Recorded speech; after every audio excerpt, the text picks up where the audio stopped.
Well, Jack, first of all, Leanne had her say yesterday on the disciplinary process. What's a manager's view to how it currently stands, and what's your view on the James Keaton thing from last weekend? I think that, first of all, I probably don't know enough about exactly how the system works to give a really strong opinion on whether it's correct or incorrect. However, I think I have said previously, probably in relation to the procedure we went through when John received his red card against Rangers, was that it was quite a lengthy process. So I think I said that before all the recent publicity, and I stand by that in terms of saying that my early observation coming back to Scottish football is that we could deal with these matters more quickly. Whether that needs to be done more transparently, I don't know. And then the make-up of those that decide the rights and wrongs of these cases, I think has been open, or has been the subject of debate for quite a while now, and I don't think it would appear that we've ever quite cracked it in terms of making everybody happy. But ultimately, the decisions around whether it changes are probably down to other people within football clubs such as Leanne, and I think that hence the reason why probably Leanne and others in those similar positions have been vocal this week over it. And then James, he's I think no surprise to hear that I was astonished when I heard that it hadn't been rescinded, because I think that pretty much everybody that's watched it would agree that it certainly wasn't simulation. You can argue, I thought it was a foul, but that's only my own personal opinion. But certainly, I don't think he's looking to deceive MD by his actions. But I suppose everybody sees it with their own eyes and makes their judgment accordingly. Don't seem to have this controversy in England.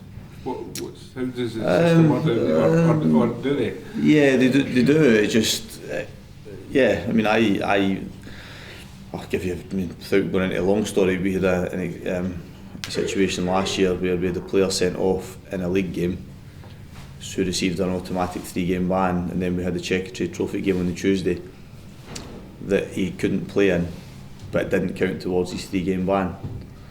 So my argument was it's a 4-game ban, but they said no, it's a 3-game ban. So they actually then changed that rule. The only thing I said was they changed the rule quite quickly, because we weren't the only club at that time that found themselves in that situation. So I know that's maybe a slightly different topic, but there's issues I think in every country with the disciplinary process. It's just naturally we don't pay as much attention to it. It comes at a time when Scottish football is on a real high. We've got a good champion, top of the table Premiership battle, teams battling for top 6, bottom 6, good battle on at the bottom. Scotland team possibly going to the Euros, some great Scottish Cup ties this week, and yet we're talking about a negative point. Yeah, and I'm glad you mentioned it, because it is probably a continual battle for us to try and focus on the positives, and I don't think there's any one body to blame for that. I know you guys will probably get a hard time on occasion, because people will believe that it's a narrative you prefer to go after, but I think that we're all guilty of it in this country. Fans, people within the game, people that play it, coach within it, people that report on it. Just how sometimes how we are culture-wise, and it would be nice for us, I think, to focus on all those positives as you mentioned. I think the game is in a very healthy position. I've enjoyed being back in Scottish football. I think there's a number of clubs that on the pitch are enjoying positive periods, in and off the pitch are taking strides in the right direction as well. And as you mentioned, if the national team can add to that, then it means that it's a positive period for us, full stop. And I think that we maybe don't do it often enough where we reflect upon the good things within our game. But like any industry, the negative points are always the ones that create more controversy and more talking points, so it's difficult to come away from them completely. One positive for Hibernian this week would be a win over Livingston, which would see you leapfrog them into 5th place and possibly close the gap on Motherwell and Aberdeen. Yeah, this is in the middle of, I think I said it was a kind of defining part of the season for us a few weeks ago, or a couple of weeks ago. I said it to the players that were in a part of the season that if we were to achieve positive results would mean that the last part of the season becomes really enjoyable and exciting, and we've done the first part of that well by putting us in a position where we can start to look above us and aim for something higher than where we are at the moment, and then have a cup quarter final to look forward to as well. So I think that speak about that positivity, we can feel it. I think if you walk around here at the moment, I think that people are in a good place and enjoying things. It comes with winning games naturally.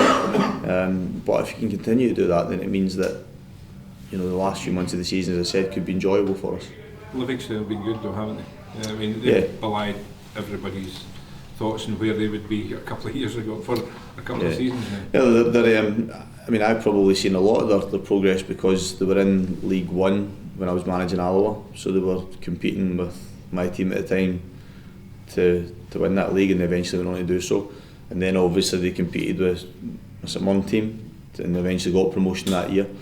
So I've been fully aware of their progress and their strengths, and I think what they've done in the last 2 years in the Premiership has been remarkable.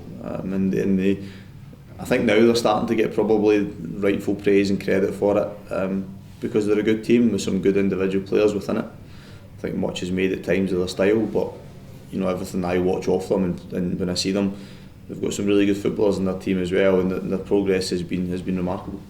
How are you looking on the injury front for tomorrow?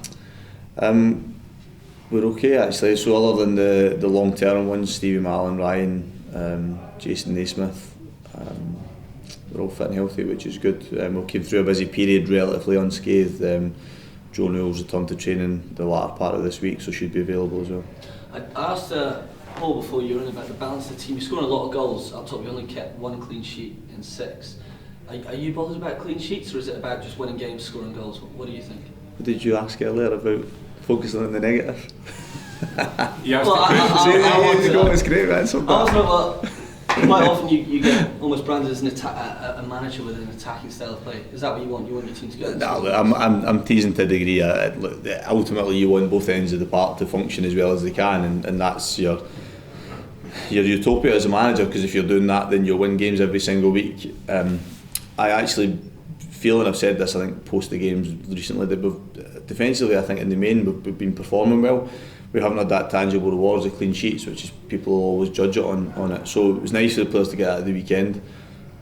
But I think we have as a squad, we have that much strength going forward that it's an area that we want to keep concentrating on. And if it means that we are involved in high scoring games, but we come on the right side of that, then great, because I think it suits the players we've got. And, I'm lucky as a manager to have that. If I didn't have that type of attacking threat at my disposal, then I would have to look at trying to play the game another way. How much are you enjoying the partnership with McNulty and Deutsch up top at the moment? I think it's been pleasing to how they've both contributed in goals in a short period of time playing together. I think it'll get better because this is the first week they've really trained together because we've had so many games. So it's been promising in its infancy, and they're also being pushed hard at the moment with Jamie Gullen, because Jamie returned to Raith, not just to make up the numbers. I think it was a call because I believed he would see him as a first team player, and he's probably been slightly unfortunate not to have more game time at the moment, just primarily because of how we've been playing and we're winning. But he's pushing them hard. He's training terrifically well. Scored 4/5 during the reserve games. It's a bit of debate over one of them, but he's in a really good place at the moment. So that's great for me to have two strikers that are playing well, linking well together, and then having another one, a young one behind them that is pushing them all the way. And finally, I just want to ask you about, you're saying that you can go 5th with a win. How much of an incentive is it with Rangers and Celtic's result last night that Scotland now have 5 teams competing in European competition from 2021? How much of an incentive is that for clubs of your stature? Well, it helps. We would. My aim for a club is to make sure that we would be in contention or be qualifying for Europe without that assistance, if you like, because we'd be finishing higher up the table. But certainly as to have the opportunity to qualify for Europe, for finishing in those positions further down, is great, and that's only because, as I said, the Rangers and Celtic have done so well this season, and then I think on the back of previous seasons as well. So it goes back to that all-round general good health of the game in the country, but that knock-on effect to other clubs is obvious as well. You spoke earlier about the way Livingston have progressed over the last couple of years. How much do you put that down to what Gary Holt's been able to do with the resources he has?